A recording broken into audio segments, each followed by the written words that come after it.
ಕಂಡದ್ದು ಕಂಡ ಹಾಗೆ ನಾನು ಮಲ್ಲಿಕಾರ್ಜುನ ಹೆಗ್ಗಳಗಿ, ಪತ್ರಕರ್ತ, ಮುಧೋಳ್. ಈ ಬಾರಿ ಅಂಬೇಡ್ಕರರು ಪ್ರೀತಿಸಿ ಎರಡನೇ ಮದುವೆಯಾದ ಒಂದು ಇಂಟ್ರೆಸ್ಟಿಂಗ್ ಕಥೆ ಹೇಳಬೇಕಂತೀನಿ. ಅದೊಂದು ಪ್ರೇಮ ಕಥೆ, ಒಂದು ಪ್ರಣಯ ಕಥೆ. ಅದಕ್ಕಿಂತಲೂ ಮೊದಲೇ ಹೆಮಿಂಗ್ವೇ ಇಂಗ್ಲೀಷ್ ಕಾದಂಬರಿಕಾರರಿಗೆ ನೊಬೆಲ್ ಪ್ರಶಸ್ತಿ ಬಂದಿರ್ತದೆ. ಅವ್ರು ಪ್ರಶಸ್ತಿ ತೊಗೊಳಕ್ಕೆ ಹೋಗೋದಿಲ್ಲ. ಎಲ್ಲರೂ ಕೇಳ್ತಾರೆ, ಅವಾಗ ಹೇಳ್ತಾರೆ ಅವರು, ಇಲ್ಲ ಆ ಪ್ರಶಸ್ತಿ ಕೊಡೋ ದಿವಸ ನನ್ನ ಗೆಳತಿ ಬರ್ತಡೇ ಇತ್ತು, ಆಕೆ ಜೋಡಿ ಕೂತ್ಕೊಂಡು ಚಹಾ ಕುಡಿಯೋದು, ಆಕೆ ಜೋಡಿ ಮಾತಾಡೋದು ಈ ನೊಬೆಲ್ ಪ್ರಶಸ್ತಿಗಿಂತ ದೊಡ್ಡದು ಅಂತ ನಾನು ತಿಳ್ಕೊಂಡೀನಿ ಅಂತ. ಎಂಥ ಮಾತಿದು. ಅದೇ ರೀತಿ ಕಿಂಗ್ ಎಡ್ವರ್ಡ್ ಥರ್ಡ್ ರಾಜಕುಮಾರ, ಇಂಗ್ಲೆಂಡದ ರಾಜಕುಮಾರಗೆ ಆಕೆ ಒಂದು ಸಾಮಾನ್ಯ ಕುಟುಂಬದ ಹೆಣ್ಮಗಳನ್ನ ಪ್ರೀತಿ ಮಾಡಿರ್ತಾರೆ. ಅವರೆಲ್ಲರೂ ಹೇಳ್ತಾರೆ, ಇಲ್ಲ ನಿನಗೆ ಸಿಂಹಾಸನ, ಬಂಗಾರದ ಸಿಂಹಾಸನ ತಪ್ಪಿಸ್ಕೋತಿ, ಆಕೆ ಜೋಡಿ ಮದುವೆ ಆಗೋದು ಬೇಡ ಅಂತ. ಈ ಬಂಗಾರ ಏನು ಬೇಕಾಗಿಲ್ಲ ನನಗೆ, ನಿಜವಾದ ಬಂಗಾರ ಆಕಿನೇ, ಆಕಿನ ಮದುವೆ ಆಕಿನ ಅಂತ, ಆಕಿನ ಮದುವೆ ಆಕಾರ. This is also wonderful. ಅದೇ ರೀತಿ ಪ್ರತಿಮಾ ನೃತ್ಯ ಪಟು, ಆಕಿ ಮೋಸ್ಟ್ ಸೆಲಿಬ್ರೇಟೆಡ್, ಕಥಕ್ಕಳಿ, ಓಡಿಸಿ ಎಲ್ಲ ಕಲಿಸ್ತಿರ್ತಾಳೆ. ಆಕೆ ರಾಮಕೃಷ್ಣ ಹೆಗಡೆ, ಮುಖ್ಯಮಂತ್ರಿ ಆಗಿದ್ದ ರಾಮಕೃಷ್ಣ ಹೆಗಡೆ ಅವ್ರನ್ನ ಭೇಟಿಗಳು. ಅವರು ಆಕೆಗೆ 10 ಎಕರೆ ಜಮೀನು ಕೊಡ್ತಾರೆ, ಹೆಸರುಗಟ್ಟಂತಲ್ಲ. ಅಲ್ಲೊಂದು ಈಗ ನೃತ್ಯಕ್ರಮ ಆಗಿದೆ, ಅದನ್ನು VP ಸಿಂಗ್, ಪ್ರಧಾನಿಯಾಗಿದ್ದ VP ಸಿಂಗ್ ಬಂದು ಉದ್ಘಾಟನೆ ಮಾಡಿಸ್ತಾರೆ. ಅದನ್ನೆಲ್ಲ ಮಂದಿ ಗಾಸಿಪ್ ಶುರು ಹಾಕೋದು, ಇವರಿಬ್ಬರು ನಡು ಲವ್ ಅದ ಅಂಥೇಳಿ. ಪತ್ರಕರ್ತರು ಕೇಳ್ತಾರೆ ಪ್ರತಿಮಾ ಹೇಳ್ತಾಳೆ, ಹೆಗಡೆ ನನ್ನನ್ನು ಪ್ರೀತಿಸಿದ್ದರೆ ಅದು ನನ್ನ ಸೌಭಾಗ್ಯ, ಅವರು ಕಣ್ಣು, ಅವರ ಮಾತು ಕೇಳುವಂಗೆ ಹಾಕದ ಅಂತ ಹೇಳ್ತಾಳೆ. ಇದು ಒನ್ ವೇ, ಅವ್ರು ನಾನು ಪ್ರೀತಿಸ್ತೀನಿ, ಅವ್ರು ಪ್ರೀತಿಸ್ತಾರೆ ಇಲ್ಲೋ ಗೊತ್ತಿಲ್ಲ ಅಂತ ಹೇಳ್ತಾಳೆ. ಇನ್ನು ಮುಖ್ಯ ಕಥೆಗೆ ಬರ್ತೀನಿ. ಅಂಬೇಡ್ಕರರ ಮೊದಲನೇ ಪತ್ನಿ 1935 ತೀರ್ಕೊತಾರೆ. ಅವರು ಎರಡನೇ ಮದುವೆ ಮಾಡಿಕೊಂಡದ್ದು 1948. 48 ಅವರಿಗೆ 57 ವರ್ಷ ವಯಸ್ಸಾಗಿರ್ತದೆ. ಮತ್ತು ಅವ್ರು ಮದುವೆ ಮಾಡಿಕೊಂಡ ಅವರ ಗೆಳತಿ ಸವಿತಾ ಅವರಿಗೆ 37 ವರ್ಷ. ಸವಿತಾ ಮುಂಬೈದಾಗ ಡಾಕ್ಟರ್ ಆಗಿರ್ತಾರೆ, MBBS ಡಾಕ್ಟರ್ ಇರ್ತಾರೆ. ಅವ್ರ ಕಡೆ ಟ್ರೀಟ್ಮೆಂಟ್ ತೊಗೋತಿರ್ತಾರೆ ಇವರು 1948 ಆರೋಗ್ಯ ಕೆಟ್ಟ ಸಲುವಾಗಿ.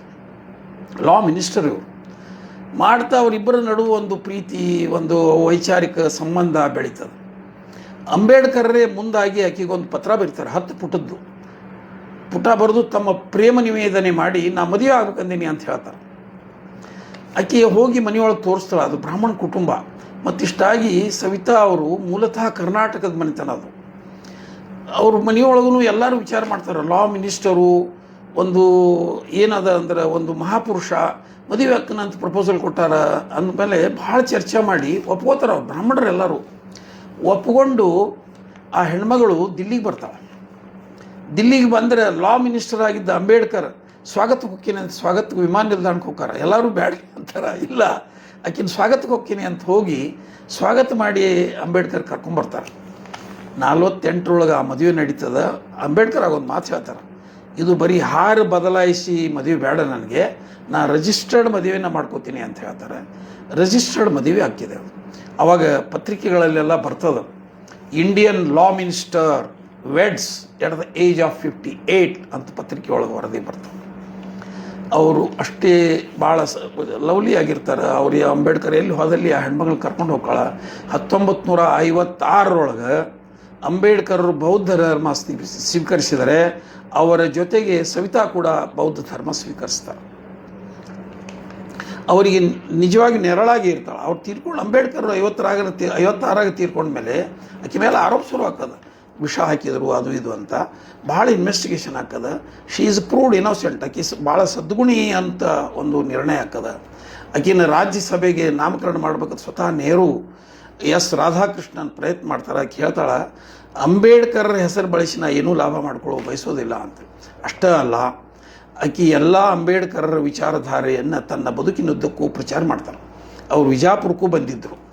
ವಿಜಾಪುರಕ್ಕೆ ಬಂದಾಗ ನನ್ನ ಸ್ನೇಹಿತನಾದ ಅನಿಲ್ ಹೊಸಮನಿ ಅವರ ಚರಣ ಮುಟ್ಟಿ ನಮಸ್ಕಾರ ಮಾಡ್ಯಾರ. ಅದನ್ನು ಘಟನೆಯನ್ನು ಈಗಲೂ ನನಗೆ ಭೇಟಿಯಾದಾಗ ಒಮ್ಮೆ ಹೇಳ್ತಾರೆ, ಅದೊಂದು ನನ್ನ ಭಾಗ್ಯ ಅಂಥೇಳಿ. ಹೀಗೆ ಇನ್ನೊಂದು ಕೊನೆಯದಾಗಿ ಒಂದು ವಿನಂತಿ ಹೇಳಬೇಕು ಅಂತ ಅನ್ನಿಸ್ತದೆ ನನಗೆ. ಎಲ್ಲ ಕಾರ್ಯಕ್ರಮದೊಳಗೆ ಅಂಬೇಡ್ಕರ್ ಮತ್ತು ಅವರ ಮೊದಲನೇ ಪತ್ನಿ ರಮಾದೇವಿ ಅವ್ರ ಫೋಟೋ ಇಡ್ತಾರೆ. ಅದರ ಜೊತೆಗೆ ಸವಿತಾ ಅವರ ಫೋಟೋ ಕೂಡ ಇಡಬೇಕು. ಸವಿತಾ ಅವರಿಗೂ ಅಂಬೇಡ್ಕರ್ ಪ್ರೀತಿಸಿದ ಕೊಟ್ಟ ಪತ್ನಿಯ ಸ್ಥಾನ ಆಕೆಗೂ ಸಲ್ಲಬೇಕು, ಆಕಿನ ಅದೇ ರೀತಿ ಎಲ್ಲ ಸಮಾಜ ನೋಡಬೇಕು ಅಂಥೇಳಿ, ಆಕೆಗೂ ಗೌರವ ಸಿಗಬೇಕು ಅಂಥೇಳಿ ನಾನು ಮಾತು ಮುಗಿಸ್ತೀನಿ. Thank you.